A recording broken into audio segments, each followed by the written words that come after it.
بسم اللہ الرحمن الرحیم لقد جاءكم رسول من أنفسكم عزيز عليه ما عنتم حريص عليكم بالمؤمنين رؤوف رحيم احمده ونصلي على رسوله الكريم اما بعد فقد قال الله تبارك وتعالى كما ورد في سورة لقمان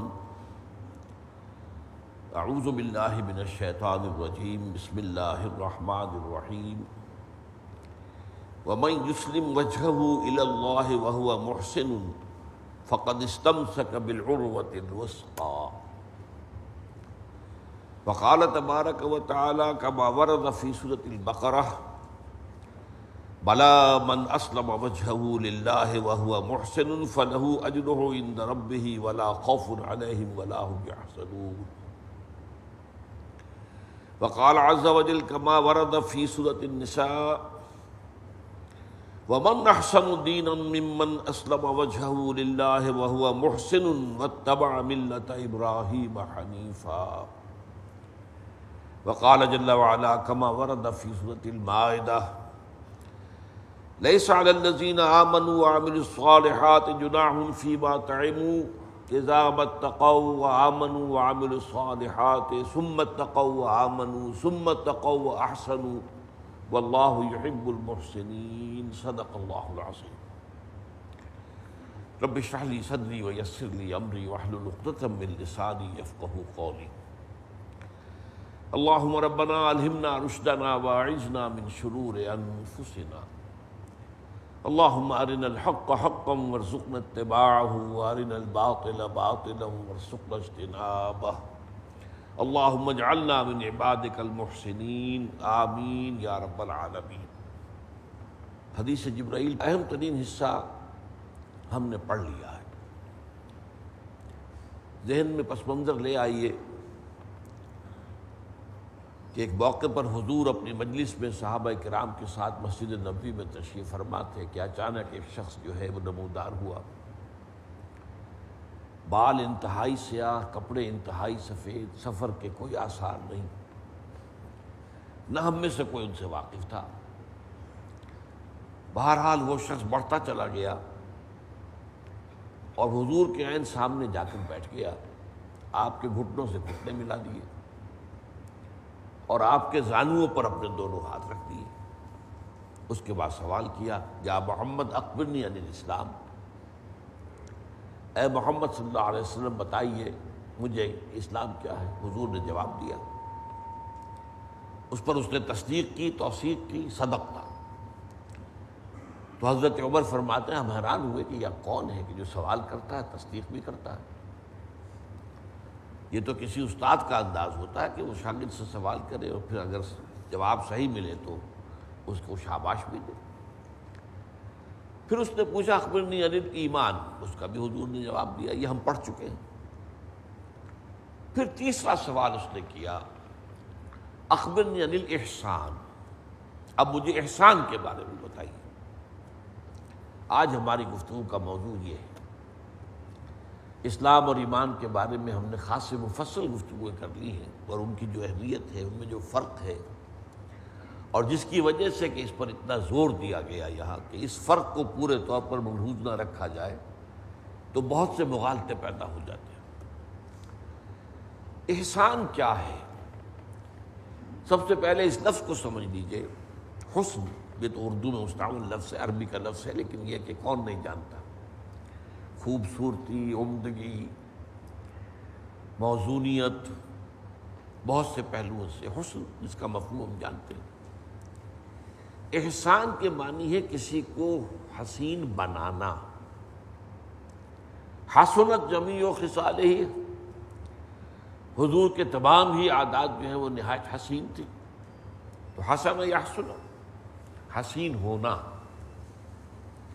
احسن یحسن، کسی کو حسین بنانا۔ اب یہ لفظ جو ہے لفظی اعتبار سے اچھی طرح سمجھ لیجئے تاکہ اس کی اصل حقیقت واضح ہو جائے۔ اس لیے کہ بدقسمتی سے یہ جو احسان کا یہاں پر موضوع آیا ہے، ہمارے ہاں اس کی جگہ پر ایک اور لفظ معروف ہو گیا، تصوف، اور وہ اتنا معروف ہوا کہ اس نے اس احسان کے لفظ ہی کو ہماری لغت سے گویا کہ خارج کر دیا۔ احسان کے ایک لفظی معنی ہے کسی پر بھلائی کرنا، یہ بھی ہے،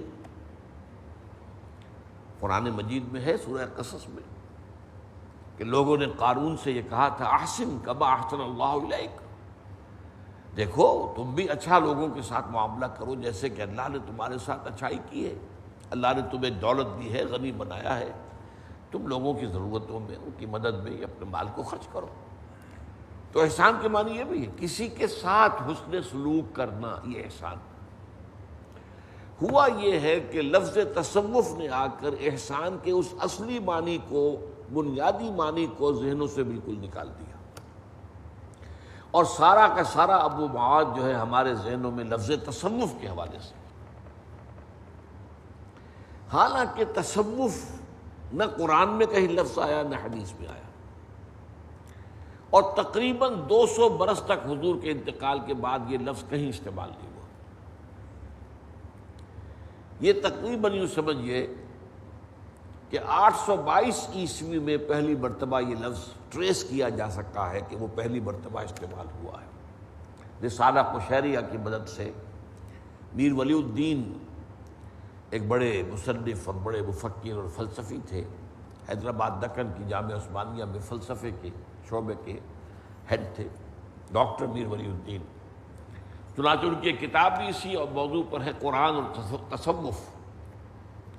لیکن انہوں نے یہ کہا ہے، تحقیق کی ہے کہ سن 822، اب 622 میں ہجرت ہوئی ہے، تو گویا کہ 200 ہجری، اور حضور کا انتقال 632 کا ہے، تو حضور کے انتقال کے 190 برس بعد پہلی مرتبہ یہ لفظ استعمال ہوا ہے۔ اور اس لفظ کے بارے میں اتفاق نہیں ہے کہ اس کا مادہ کیا ہے، صفا سے، صف سے، صفا سے نہیں، ختم نہیں بنتا، صرف ایک لفظ سے بنتا ہے اور وہ ہے صوف۔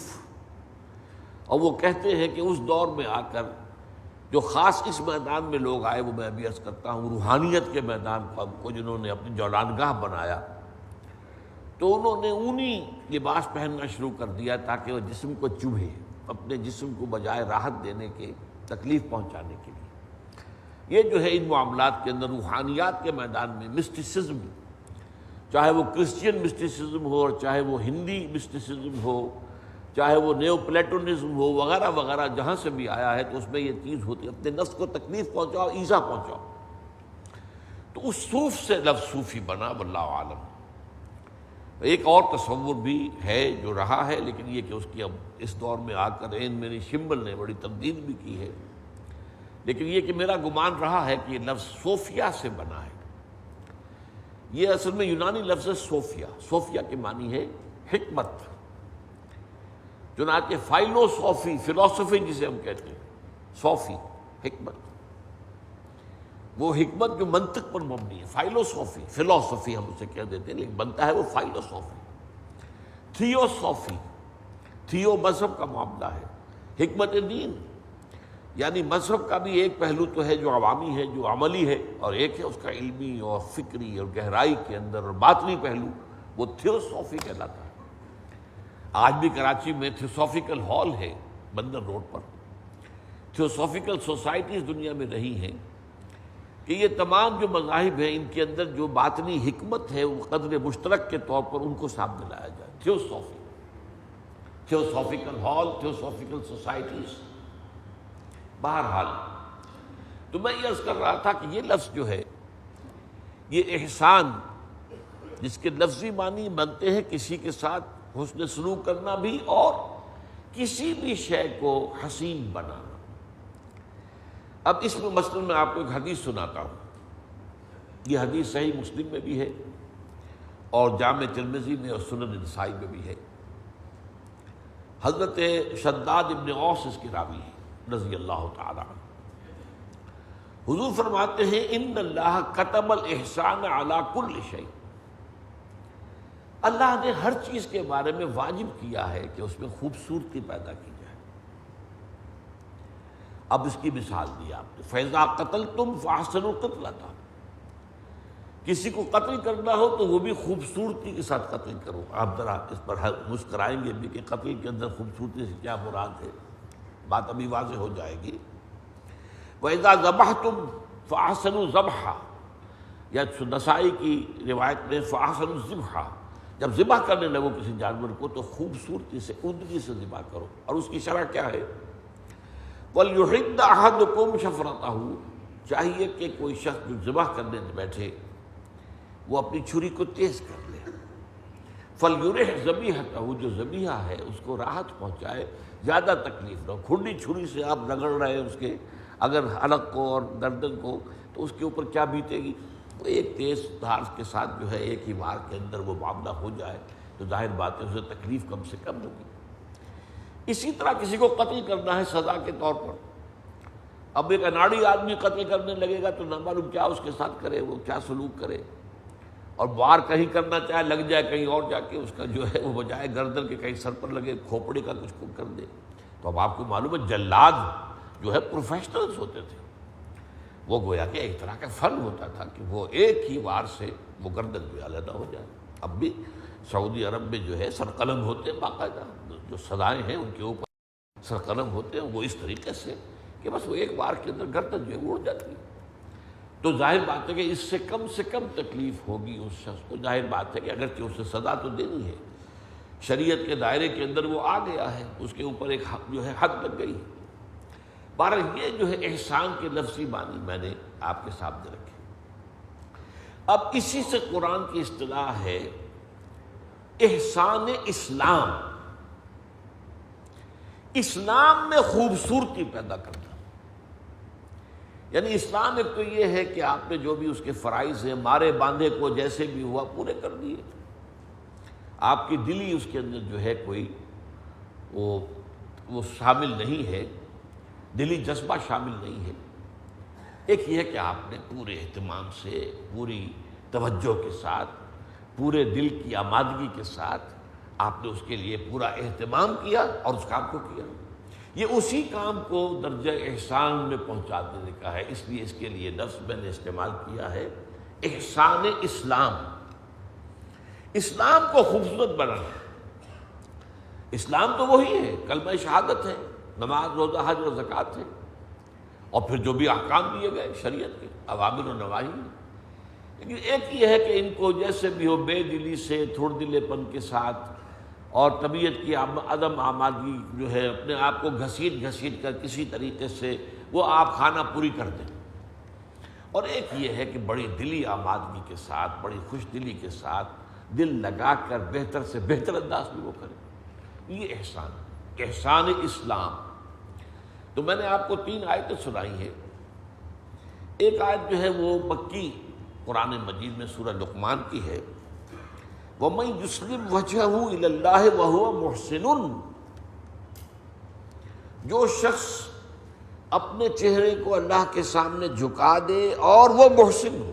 اسلام اور احسان یہاں دونوں جمع ہو گئے، یعنی یہ کام وہ خوبصورتی کے ساتھ کر رہا، لہذا وہ شخص جو ہے فرمایا فَقَدْ اسْتَمْسَكَ بِالْعُرْوَةِ الْوُثْقَىٰ، تو اس شخص نے تو جو مضبوط کنڈا ہے اس کو پکڑ لیا ہے۔ یہ مضبوط کنڈا پکڑنا جو ہے، اس کی آپ کو اس کا پس منظر اگر سمجھ میں آ جائے کہ فرض کیجئے کہ بحری جہاز کے عرصے پر کھڑا ہوا کوئی شخص گر پڑا پانی میں، سمندر میں، تیرنا جانتا نہیں۔ اب اگر اس شخص کے ہاتھ میں کوئی کنڈا آ جائے، کنڈے لگے ہوئے ہوتے ہیں، تو ظاہر بات ہے کہ اسے معلوم ہے کہ اب یہ کنڈا ہی میری جان ہے، اس کنڈے کو میں نے چھوڑا تو میں ڈوب جاؤں گا۔ تو یہ ہے عروۃ الوثقیٰ۔ وثقیٰ اوثق، بہت مضبوط، اس کا مؤنث ہے وثقیٰ، بہت مضبوط۔ کنڈا جو ہے وہ اپنی جگہ نہیں چھوڑے اور آپ کنڈے کو نہ چھوڑے تو گویا کہ آپ کی جان بچنے کا امکان موجود۔ یہ عروۃ الوثقیٰ جو ہے، تو جس شخص نے اس اسلام اور احسان کو جمع کر دیا، وَمَن يُسْلِمْ وَجْهَهُ إِلَى اللَّهِ وَهُوَ مُحْسِنٌ، مارے باندھے کا اسلام نہیں، بس زبردستی کا اسلام نہیں، اگرچہ زبردستی کے اسلام کی بھی قانونی حیثیت ہے، وہ کلمہ پڑھ رہا ہے تو آپ اسے قتل نہیں کر سکتے، الا یہ کہ اس نے کوئی جرم ایسا کیا ہو کہ اس کی بنا پر اس کی سزا قتل ہو، یا یہ کہ ثابت ہو جائے کہ وہ شخص جو ہے وہ مرتد ہو گیا ہے، لیکن نہیں، ورنہ تو بصورت دیگر اسلام جو ہے وہ ڈھال ہے۔ اس کے بارے میں ہم تفصیل سے گفتگو کر چکے ہیں۔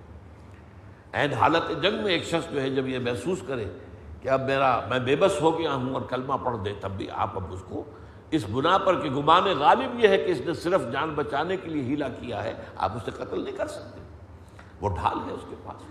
تو قانونی اسلام کی اور یہ جو بھی ہے اس اسلام کی بھی اہمیت اپنی جگہ ہے قانونی سطح پر، لیکن اصل اسلام جو چاہیے وہ احسان والا اسلام چاہیے، اس میں خوبصورتی ہو، اس میں پوری طبیعت لگی ہوئی ہو، پورے انہماک کے ساتھ اپنی امکانی جد و جہد کے ساتھ ان کاموں کو سر انجام دیا جائے۔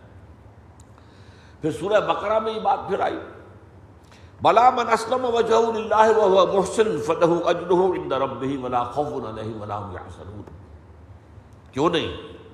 جس شخص نے اپنا چہرہ اللہ کے سامنے جھکا دیا، تسلیم کر دیا، سر تسلیم خم کر دیا، وہو محسن، اور وہ یہ کام کر رہا ہو خوبصورتی کے ساتھ، عمدگی کے ساتھ، دلی آبادگی کے ساتھ، بہتر سے بہتر انداز میں، پھر اس کے یقیناً جو ہے اس کا اجر اس کے رب کے پاس محفوظ ہے، اس کے لیے نہ کوئی خوف ہوگا نہ حزن ہوگا۔ سورہ نساء میں فرمایا وَمَنْ أَحْسَنُ دِينًا مِمَّنْ أَسْلَمَ وَجْهَهُ لِلَّهِ وَهُوَ مُحْسِنٌ وَاتَّبَعَ مِلَّةَ إِبْرَاهِيمَ حَنِيفًا۔ اس شخص سے بہتر دین کس کا ہوگا جس نے اپنا چہرہ تو اللہ کے سامنے جھکا دیا، سر تسلیم خم کر دیا، اور احسان کی کیفیت کے اندر۔ تو اب یہاں آپ دیکھ رہے ہیں کہ اسلام اور احسان ان دونوں کو جوڑ دیا گیا، لیکن حدیث میں ہم دیکھ رہے ہیں کہ اسلام اور احسان کے درمیان ایک سوال لایا گیا ہے، اور وہ من ایمان، اخبرنی عن الاسلام، اخبرنی عن الایمان، پھر اخبرنی عن الاحسان۔ اور یہ وہ بات ہے کہ سورہ مائدہ کی آیت نمبر 93 میں آئی ہے، وہ جو میں نے اس سے پہلے بھی کئی دفعہ آپ کے سامنے پڑھی ہے۔ لیس علی الذین آمنوا وعملوا الصالحات جناح فیما طعموا اذا ما اتقوا وآمنوا وعملوا الصالحات ثم اتقوا وآمنوا ثم اتقوا واحسنوا واللہ یحب المحسنین۔ جن لوگوں نے جو ایمان اور عمل صالح کی روش پر چل رہے تھے، تو انہوں نے جب تک تقویٰ کی روش اختیار کی اور پھر جو حکم آیا اس کو اختیار کیا، ایمان اور زیادہ تقویٰ ہوا تو مزید ایمان بڑھا، اور زیادہ تقویٰ ہوا تو وہ احسان کے درجے تک پہنچ گئے، اور اللہ تعالیٰ کو محسنین سے محبت ہے۔ یہاں 3 درجے آئے، اور یہاں اس حدیث کے اندر 3 درجے ہیں، اسلام، ایمان، احسان۔ اب وہ احسان کیا ہے؟ جب سوال کیا گیا اخبرنی عن الاحسان، تو آپ نے فرمایا، جواب جو ہے حضرت عمر رضی اللہ تعالیٰ عنہ سے مروی جو روایت ہے اس پہ لفظ آیا ان تعبد اللہ کانک تراہ فإن لم تکن تراہ فإنہ یراک۔ میں آپ کو بتا چکا ہوں کہ یہ روایت دوسرے صحابہ سے بھی ہے۔ حضرت عبداللہ ابن عمر انہی کے ساتھ جاتے ہیں رضی اللہ تعالیٰ عنہما، ان کی روایت میں ان تخشى اللہ کانک تراہ فإن لم تکن تراہ فإنہ یراک۔ اور حضرت عبداللہ ابن عباس رضی اللہ تعالیٰ عنہما حبر الامہ، ان سے جو روایت ہے اس میں الفاظ ہیں ان تعمل للہ کانک تراہ فإن لم تکن تراہ فإنہ یراک۔ اول تو ان 3 الفاظ کو ذہن میں رکھیے، تعبد اللہ، تخشى اللہ، تعمل للہ۔ لیکن چونکہ اس حدیث کا زیادہ تر جو عام طور پر مقبول اور عام ہے ورژن وہ وہی ہے جو حضرت عمر سے ہے رضی اللہ تعالیٰ عنہ، اور اس میں لفظ عبادت آیا ہے، یہ لفظ بھی حجاب بن گیا ہے اس حدیث کے سمجھنے میں، اس لیے کہ عبادت کا تصور عوامی سطح پر کیا ہے؟ نماز، روزہ، حج، زکوٰۃ۔ تو گویا کہ احسان کا سارا جو تعلق ہے وہ انہی چیزوں کے ساتھ ہو گیا۔ نماز بہتر سے بہتر ہو، بڑی عمدہ پڑھی جائے، خشوع و خضوع کے ساتھ پڑھی جائے، تعدیل ارکان کے ساتھ پڑھی جائے، ہر چیز جو ہے پوری طریقے سے پابندی کرتے ہوئے، تو باطنی کیفیت بھی ہو خشوع و خضوع، اور ظاہری اعتبار سے بھی وہ نک سک سے جس کو کہتے ہیں وہ درست ہو، تو یہ تو گویا کہ احسان ہے۔ لیکن یہ کہ اس کو صرف عبادات تک محدود کر دینا جو ہے، یہ بھی گویا کہ اس حدیث کا جو عموم ہے اس سے ایک محجوبیت پیدا کرتا ہے۔ تو اللہ کا شکر ہے کہ 2 روایتوں کے اندر اس کا جو ہے مفہوم کھل کر آ جاتا ہے۔ ان تخشى اللہ کانک تراہ فإن لم تکن تراہ فإنہ یراک، ان تعمل للہ کانک تراہ فإن لم تکن تراہ فإنہ یراک۔ تم عمل کرو اللہ کے لیے، بھاگ دوڑ کرو، جد و جہد کرو، محنت کرو اللہ کے لیے، گویا کہ تم اسے دیکھ رہے ہو، اور اگر تم اسے نہیں دیکھ رہے تو وہ تو تمہیں دیکھ رہا ہے۔ تو یہ بات ایک تو نوٹ کر لیجئے کہ اس کے عبادت کے مفہوم کو صرف عبادات تک سامنے نہ رکھا جائے، بلکہ عبادت کا جو اصل مفہوم ہے، اس سے پہلے بعض مواقع پر میں بیان کرتا رہا ہوں، یہیں پر بھی بیان کیا ہے کہ عبد کے معنی غلام، غلامی کا طرز عمل، اس کے معنی کیا ہے؟ آقا کی اطاعت، ہمہ تن ہمہ وقت ہمہ جہت اطاعت، یہ غلامی ہے، اس لیے کہ وہ تو مملوک ہے، وہ امپلائی نہیں ہے کہ اتنے گھنٹے کا میں نے کام کرنا باقی میں آزاد ہوں، نہیں، امپلائر امپلائی ریلیشن شپ جن سے نکال دیجیے۔ مالک اور غلام، آقا اور غلام، غلام تو ملکیت ہے، اس کے کوئی اوقات معین نہیں ہے، وہ یہ بھی نہیں کہ میں یہ کام تو نہیں کروں گا، یہ کروں گا، آپ نے مجھے ملازم رکھا ہے باورچی کی حیثیت سے، میں آپ کا ٹوائلٹ تو صاف نہیں کروں گا، لیکن نہیں، غلام تو نہیں کہہ سکتے۔ تو ہمہ تن ہمہ وقت ہمہ جہت بندگی، اس لیے خوبصورت جو وہ آیت ہے قرآن مجید کی سورہ ذاریات کی، وما خلقت الجن والانس الا لیعبدون، اس کی جو ترجمانی کی ہے شیخ سعدی نے، زندگی آمد برائے بندگی، زندگی بے بندگی شرمندگی۔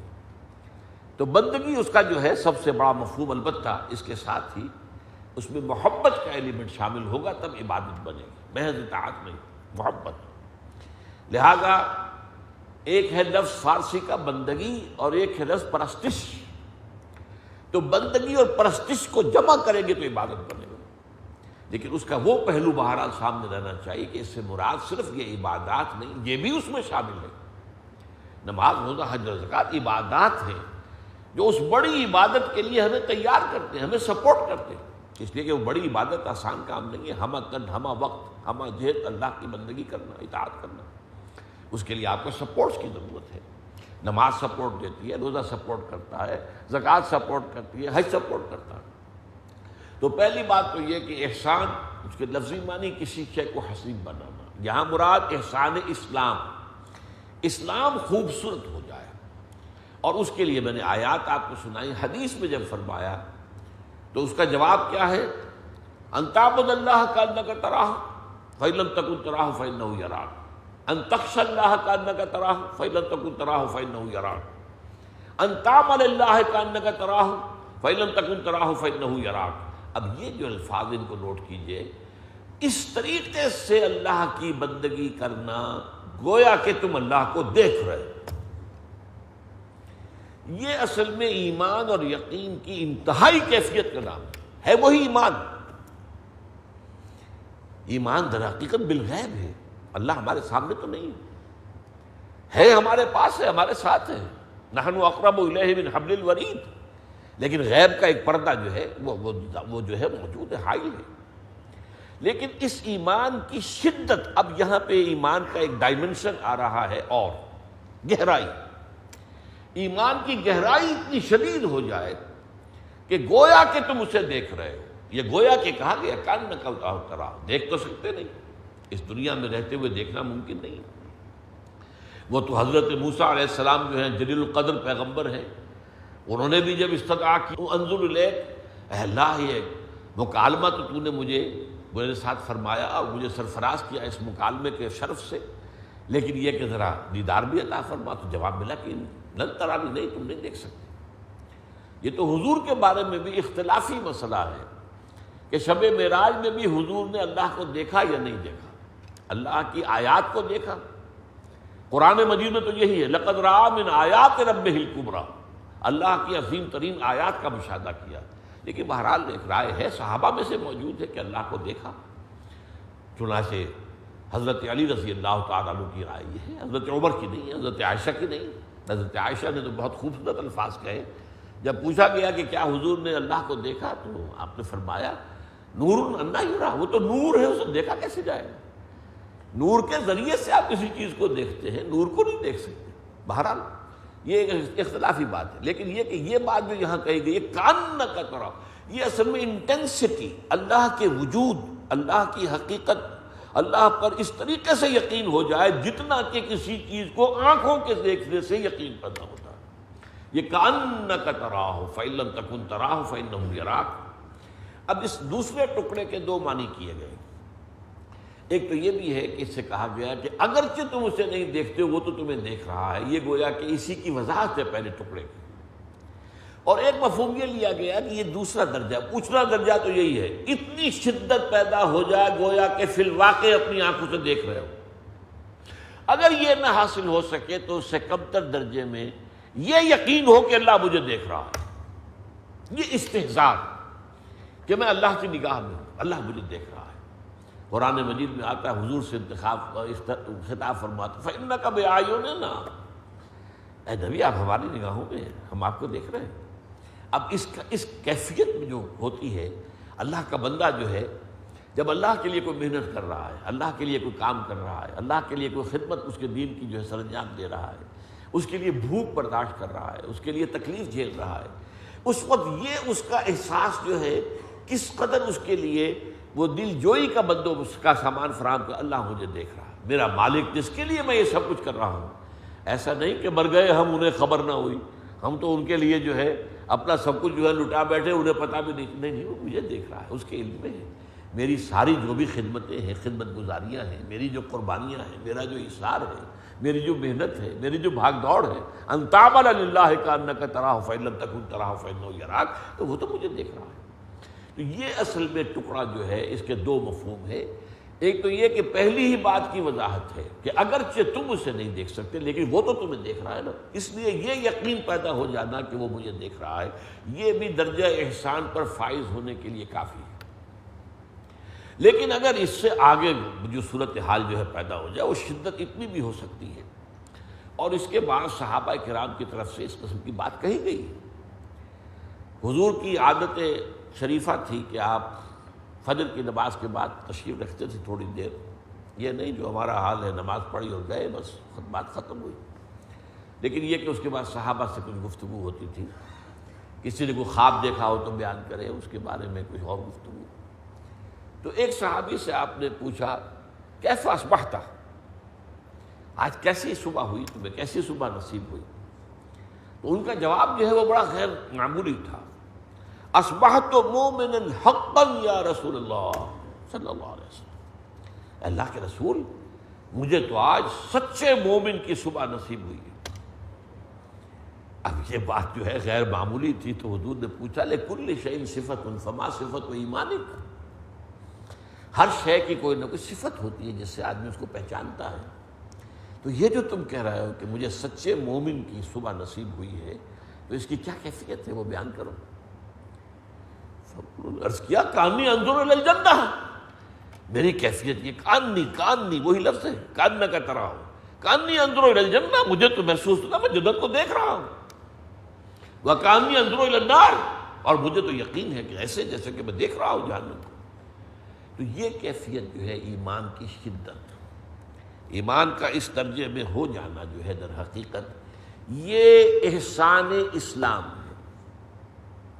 اس میں اللہ کے لیے جد و جہد، اللہ کے لیے محنت، اللہ کے لیے بھاگ دوڑ، اللہ کا خوف، اللہ کی خشیت، استحضار اللہ فی القلب، اللہ کے لیے عبادت، اللہ کی یہ تمام جو کیفیت ہے، اس سب کے اندر حسن پیدا ہو جائے، نکھار پیدا ہو جائے، خوبصورتی پیدا ہو جائے، اور یہ کیفیت اگر پیدا ہوگی تو کس سے ہوگی؟ وہ یقین کی گہرائی سے۔ اب یوں سمجھیے کہ ہمارے سامنے تین درجے آئے، ایمان صرف زبان پر آیا ہے تب بھی اسلام تو ہو گیا، اقرار باللسان ان تشہد ان لا الہ الا اللہ وان محمد رسول اللہ، اب ایمان دل میں داخل ہو جائے یہ ایمان ہو گیا۔ ایک ہے اب یہ ایمان دل کی گہرائیوں میں اتر جائے، اور دل کی گہرائیوں کے بارے میں یہ جان لیجیے اتھاہ ہیں یہ گہرائیاں، اس لیے کہ دل جسے ہم کہتے ہیں، ایک تو یہ گوشت کا ایک ٹکڑا ہے، اور یہ اس کا کام ہے خون پمپ کرنا، ایک طرف سے خون لیتا ہے، پھیپھڑوں کی طرف سے صاف شدہ خون آ گیا، اس نے دھکیل دیا پورے جسم کی طرف، پورے جسم سے وہ خون جس کے اندر آلائشیں وغیرہ جمع ہو گئی ہیں وہ لے کر اور پھیپھڑوں کی طرف اس کو دھکیل دیا تاکہ وہاں اس کی صفائی ہو جائے. تو یہ ایک پمپ ہے اور اس کے سوا کچھ بھی نہیں. لیکن دین کے اعتبار سے، قرآن کے اعتبار سے یہ اصل میں روح انسانی کا مرکز ہے اور محل ہے. یہ روح جو ہے، اور اس روح کا تعلق ذات باری تعالیٰ کے ساتھ براہ راست ہے. لہذا اس قلب کی گہرائی آپ ناپ نہیں سکتے. اس میں جو بہت خوبصورت بات کہی ہے سلطان باہو نے، دل دریا سمندروں ڈونگے کون دلا دیا جانے ہو. یہ دل جو ہے تو دریاؤں سے اور سمندروں سے زیادہ ڈونگے ہیں ان کی گہرائی کے اندر. تو قرآن جب ایمان اس گہرائی میں جاگزین ہو جائے، اب یہ احسان کوئی اور آرٹیفیشل شے نہیں ہے. احسان کو اس سے علیحدہ کوئی شے نہیں ہے. جو اس درجے پر فائز ہو جائے ان کے سر پر کوئی سینگ نہیں آ جاتے. یہی اسلام، اس کے اندر حسن پیدا ہو جائے، نکھار پیدا ہو جائے، خوبصورتی پیدا ہو جائے. بہتر سے بہتر انداز میں اسلام اور ایمان کی منزل طے کرتے ہوئے انسان وہ یقین کی ان گہرائیوں تک پہنچ جائے. اب ایمان کی ان دو کیفیتوں کا ذکر سورہ حجرات میں موجود ہے. ایک آیت کا تو بار بار ان گفتگو کے دوران حوالہ آیا ہے، قالت الاعراب آمنا قل لم تؤمنوا ولکن قولوا اسلمنا ولما يدخل الايمان في قلوب. ابھی ایمان تمہارے دلوں میں داخل نہیں ہوا. جب تک ایمان دل میں داخل نہیں ہوا تم مومن نہیں ہو. ہاں مسلم ہو، تم کہہ سکتے ہو، دعویٰ کر سکتے ہو مسلمان.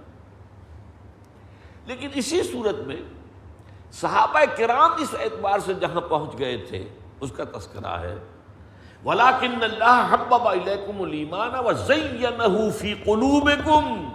اللہ نے تو تمہارے لیے ایمان کو نہایت محبوب کر دیا ہے اور اس کو خوشنما بنا دیا ہے تمہارے دلوں کے اندر. اور وہ دلوں میں وہ ایمان زینا، تزیین کسے کہتے ہیں؟ زینت. اس کو پوری زینت دے دی ہے تمہارے دلوں کے اندر. یہ ہے وہ کیفیت جو صحابہ کرام کو حاصل ہو چکی تھی اور وہ در حقیقت اسی ایمان کی جو ہے گہرائی کی نتیجے. باقی یہ کہ جو کیفیات بعد میں ہمارے ہاں تصوف کی وجہ سے آئی ہیں، کیوں آئی ہیں، کس وجہ سے آئی ہیں، ان کا اور یہ اسلام کا جو اصل جو ہے سلوک محمدی جسے میں کہہ رہا ہوں یا سلوک قرآنی جسے ہم کہیں گے یا جسے میں نے احسان اسلام کہا، ان میں کیا فرق ہے، اس پر یہ میرا کتابچہ جو ہے وہ بہت اہم ہے. مروجہ تصوف یا سلوک محمدی یعنی احسان اسلام. لیکن ظاہر بات ہے کہ یہ اب میں مزید اس پر یہاں گفتگو نہیں کر سکتا، اس میں ذرا دقیق معاملات بھی آتے ہیں. یہ تو مطالعے سے متعلق ہیں یہ چیزیں کہ ان کو پھر گہرائی میں سمجھنے کے لیے پورا لفظ بلفظ مطالعہ کیا جائے. اور خاص طور پر اس کا جو ایک انگریزی ترجمہ ہوا ہے اور اس میں کچھ اضافے بھی کیے ہیں. اور یہ اس اعتبار سے بہت اہم ہے کہ ہمارے ہاں ہم دیکھتے ہیں کہ جو لوگ پڑھے لکھے جدید تعلیم یافتہ کھاتے پیتے لوگ ہیں، ان کے اندر جب کبھی دین کی طرف رجحان پیدا بھی ہوتا ہے تو وہ تصوف کا راستہ اختیار کرتے ہیں. تو اس حقیقت کو ان پر منکشف کرنے کے لیے ریئلٹی آف تصوف in the light of the prophetic model, حضور سے بڑے کون ہوں گے جنہوں کے لوگوں کو احسان کی تعلیم اور تربیت دی اور تزکیہ کیا اور قرب خداوندی کے مراحل طے کروائے. حضور سے بڑھ کر کون ہوگا؟ ان کا طریقہ کیا تھا، انہوں نے کس طور سے کیا تھا، اور یہ جو ہمارا مروجہ تصوف ہے وہ کس طور سے اس سے ایک علیحدہ راستہ، اگرچہ اس کی وجہ ہے، اس کا سبب ایک ہوا ہے خاص جس کو بیان کرنے کا اس وقت موقع نہیں ہے. بہرحال اس پر تیسرے سوال کی بات ختم ہوئی. چوتھا سوال پھر کیا ہے حضرت جبرائیل نے حضور سے، اخبرنی عن الساعہ، اب مجھے ذرا قیامت کے بارے میں بتائیے. آپ نے فرمایا مل مسئول عنہا بعالم من السائل. ان کے سوال کا مراد یہ تھی کہ قیامت کب آئے گی. آپ نے فرمایا کہ جس سے پوچھا جا رہا ہے اس معاملے میں وہ پوچھنے والے سے زیادہ واقف نہیں ہے. آپ نے صاف اعتراف کیا. تو قرآن مجید کے اندر جو ہے خاص واضح طور پر ہے، یسألونک عن الساعۃ ایان مرساہا فیما انت من ذکراہا الی ربک منتہا. یہ آپ سے پوچھتے ہیں قیامت کے بارے میں، ساعت کے بارے میں، کب آئے گی، کب لنگر انداز ہوگا یہ جہاز، تو آپ کو اس سے کیا سروکار؟ آپ کا تو کوئی تعلق اس سے نہیں. آپ کا کام ہے خبردار کرنا کہ آئے گی، اس کے لیے تیاری کر لو. کب آئے گی اس کا علم نہیں. اس اعتبار سے آپ نے اس کا جواب دینے سے معذرت کی. نل مسئول عنہا بعالم من السائل. اب انہوں نے چوتھا سوال کیا، فاخبرنی عن اماراتها، تو مجھے اس کی کچھ علامات کے بارے میں بتا دیجیے جس سے اندازہ ہو جائے کہ وہ زمانہ اب قریب آ گیا ہے. اب یہ ایک مستقل موضوع ہے، علامات قیامت، اشراط الساعہ، علامات القیامہ، اشراط الساعہ. اس پر باقاعدہ حدیث کے جو مجموعے کتابیں ان میں پورے ابواب ہیں. بہت لمبی باتیں ہیں یہ. ایک عمومی ہیں، ابتدائی ہیں، جنہیں کہتے ہیں چھوٹی علامتیں. ایک بڑی علامتیں، 10 علامتیں ہیں. ان میں دجال کا ظہور ہے، حضرت مہدی کا ظہور ہے، حضرت عیسیٰ کا نزول ہے، دھوئیں کا معاملہ ہے، خسف کا معاملہ ہے، زمین 3 جگہ سے دھس جائے گی وغیرہ وغیرہ. یہ مختلف اشراط الساعہ ہیں. تو ان کو کہتے ہیں بڑی علامتیں، چھوٹی علامتیں. یہاں جو 2 علامتیں آئی ہیں وہ بہت اس وقت کے لیے ہمارے لیے چشم کشا ہے الفاظ. قال ان تلد الامۃ ربتها، کہ لونڈی اپنی مالکہ کو جنے گی. اب اس کے معنی کیا ہے؟ کہ ایک دور آئے گا کہ اولاد میں اتنی سرکشی پیدا ہو جائے گی کہ وہ اپنے والدین کے اوپر گویا کہ حاکم ہو جائیں گے. والدین ڈریں گے کہ ان سے کچھ میں کہہ نہ دوں، یہ پتہ نہیں کیا جواب میں کیا کہہ دیں، مجھے کیا کہہ دیں. یہ کیفیت آج ہے ہمارے یہاں. خاص طور پر یہاں پر لڑکیوں کا معاملہ. آپ کو معلوم ہے کہ لڑکیوں کے بارے میں تو یہ ہے، بیٹیاں جو ہیں وہ تو بہت زیادہ مؤدب اور بہت ہی یوں سمجھیے کہ ان معاملے کے اندر خاص طور پر ماں کی محبت اور ماں کا ادب اور ماں کے سامنے سر جھکا کر رکھنا. لیکن جب بیٹیاں جو ہے اپنی ماؤں کو اپنی بانیوں کی طرح ٹریٹ کریں گی، ان تلد الامۃ ربتها، اور یہ کیفیت آج موجود ہو چکی ہے. اور دوسری علامت جس کو ہم آنکھوں سے دیکھ سکتے ہیں، اپنی آنکھوں سے، وَأَن تَرَىٰ الْحُفَاةَ الْعُرَاةَ الْعَالَةَ رِعَاءَ الشَّاءِ يَتَطَاوَلُونَ فِي الْبُنْيَانِ. دوسری علامت یہ ہوگی کہ تم دیکھو گے ننگے پیر رہنے والے، ننگے بدن رہنے والے، انتہائی مفلس و قلاش بکریوں کے چرواہے اونچی اونچی عمارتیں بنائیں گے اور اونچی اونچی عمارتیں بنانے میں ایک دوسرے سے مقابلہ کریں گے. اب یہ نقشہ آج آپ سمجھ لیجئے کہ 50-60 سال پہلے کا عالم عرب اور آج کا عالم عرب، یہ جو ہے خاص طور پر بالکل یہ کنٹراسٹ ایسا نمایاں نظر آتا ہے. کھانے کو کچھ نہیں ہوتا. یہ حج میں خاص طور پر قربانی کا ایک بہت بڑا جو ہے اس کی حکمت یہ تھی کہ وہاں کے رہنے والوں کو کچھ کھانا میسر آ جائے. بواد غیر ذی زرع، وہاں کچھ پیدا ہوتا ہی نہیں، کوئی پیداوار ہی نہیں. حضرت ابراہیم نے دعا کی تھی، ربنا انی اسکنت من ذریتی بواد غیر ذی زرع عند بیتک المحرم. تو پروردگار تو ہی بندوبست کر، لوگوں کی توجہ ان کی طرف مبذول کر.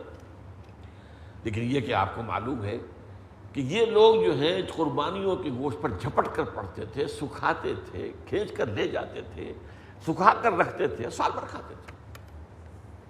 پھر یہ کہ انہیں قربانیوں کی وجہ سے بھیڑیں بکریاں جو پالتے تھے ان کی قیمتیں ملتی تھی انہیں، وہ ان کا بوم ہوتا تھا. یہ صورتحال عرب کی تھی. اور جو تھا یہ مشرقی ساحل جو ہے جہاں اب تیل کی وجہ سے اب جو ہے وہ یورپ کے شہروں کو مات دینے والے شہر آباد ہو چکے، اور وہاں جو اونچی اونچی عمارتیں. تو یہ کیفیت جو ہے آج ہماری نگاہوں کے سامنے ہے. ان ترل حفاتا، ننگے پاؤں رہنے والے، پاؤں میں جوتی نہیں ہوتی تھی. العوراتا، ننگے بدن، لباس نہیں، کہیں کتھڑے سے تھوڑے سے جو ہے وہ اپنے کو سطر ڈھانپا ہوا ہے. عالتا، نہایت مفلس اور قلاش. رعاء الشاء، بکریوں کے چرواہے. یتطاولون فی البنیان، تم دیکھو گے کہ وہ یتطاول جو ہے لفظ اس کو سمجھ لیجئے، باب تفاعل میں 2 چیزیں سامنے آتی ہیں. ایک تو کسی چیز میں مبالغہ، طول میں مبالغہ، یعنی اونچی اونچی اونچی اونچی منزل بنانے کا جو ہے وہ اس کی خواہش ہو جائے گی۔ ایک اس میں مقابلہ بھی ہوتا ہے، تطاول، وہ اونچائی میں مقابلہ کرنا۔ اس نے اونچی بنا لی، اس نے اگر 40 منزلہ بنا لی، میں 45 منزلہ بناؤں گا۔ تو یہ ہے دوسری علامت کہ جس کو آج ہم اپنی نگاہوں کے ساتھ دیکھ سکتے ہیں کہ موجود ہے، ان تلد الامۃ ربتہا۔ پہلی یہ کہ لڑکیاں، لونڈیاں اپنے آقاؤں کو جنیں گی، ان کی جو بیٹیاں ہوں گی وہ ان کی آقائیں بن جائیں گی۔ وَإِن تَرَى الْحُفَاةَ الْعُرَاةَ الْعَالَةَ رِعَاءَ الشَّاةِ يَتَطَاوَلُونَ فِي الْبُنْيَانِ۔ اور جب کہ تم یہ دیکھو گے، اب اس میں ایک روایت کے اندر ایک 5واں سوال بھی ہے۔ یہ روایت ہے حضرت عبداللہ ابن عباس سے رضی اللہ تعالیٰ عنہ۔ حضرت جبرائیل کا 5واں سوال ہے، یا رسول اللہ وَمَنْ أَصْحَابُ الشَّاءِ وَالْحُفَاةُ الْجِيَاعُ الْعَالَةُ۔ اے اللہ کے رسول یہ بھی بتائیے کون ہوں گے یہ جو بھوکے ہوں گے، ننگے ہوں گے، ننگے پاؤں ہوں گے، بھوکے ہوں گے اور بکریوں کے چرانے والے ہوں، کون ہوں گے یہ؟ قال العرب، حضور نے فرمایا عرب۔ گویا کہ یہ پیشن گوئی بھی موجود ہے۔ ویسے تو یہ کہ دنیا میں اور جگہوں پر بھی ترقیاں ہوئی ہیں، افلاس کے بعد پھر وہاں پر جب وہ دولت کا ریل پیل آیا ہے تو اونچائیاں جو ہے عمارتوں کی اور یہ شاندار چیزیں وغیرہ بنی ہیں، اور بھی آپ کو شہر ملیں گے، لیکن یہ ہے کہ اس میں خاص طور پر حضور نے جن کا ذکر کیا ہے وہ العرب، عرب، اور وہ گویا کہ آج ہماری نگاہوں کے سامنے موجود ہے۔ تو گویا کہ قیامت، ویسے تو حضور نے فرمایا انما بعثت انا والساعۃ کہاتین، میں اور قیامت اس طرح ہیں جیسے یہ دو انگلیاں ملی ہوئی۔ اب اس کا مفہوم یہ بھی تھا کہ میرے بعد اب کوئی نبی نہیں، تمہارے بعد کوئی اب امت نہیں، انا آخر المرسلین، میں آخری رسول ہوں، وانتم آخر الامم، اور تم آخری امت۔ اب تو گویا کہ قیامت ہی آئے گی۔ اور ایک یہ بھی ہے کہ یہ دونوں جڑے ہوئے ہیں زمانے کے اعتبار سے، زیادہ فاصلہ نہیں ہے حضور کی بعثت کے بعد سے قیامت میں۔ اور یہ چیز جو ہے اب خاص طور پر اس کے اندر بہت سی بعض کتابیں بھی لکھی گئی ہیں۔ ایک کتاب ہم نے بھی یہاں شائع کی تھی، ایک مصری سعودی عرب کے ایک عالم دین کی، عمر و هذه الامہ، اس امت کی عمر کتنی ہے، اس موضوع پر۔ بہرحال اس سے اندازہ یہ ہو رہا ہے کہ وہ جو بتائی گئی تھی علامات وہ بہت زیادہ جو ہے ان کا اب ظہور بہت قریب معلوم ہوتا ہے۔ اور یہ تو وہ چیزیں ہیں جو دو اس حدیث میں جو آئی ہیں کہ یہ تو گویا کہ ہر شخص بچشم سر وہ دیکھ سکتا ہے کہ یہ ساری علامتیں جو آج موجود ہیں۔ اللہ تعالیٰ اس حدیث جبرائیل کو ہمارے لیے علم کا اور حکمت کا ذریعہ بنا دے اور باتوں کو سمجھنے کا اور ان پر پھر عمل پیرا ہونے کی ہمیں توفیق عطا فرمائے۔ بارک اللہ لی و لکم فی القرآن العظیم و نفعنی و ایاکم بالآیات والذکر الحکیم۔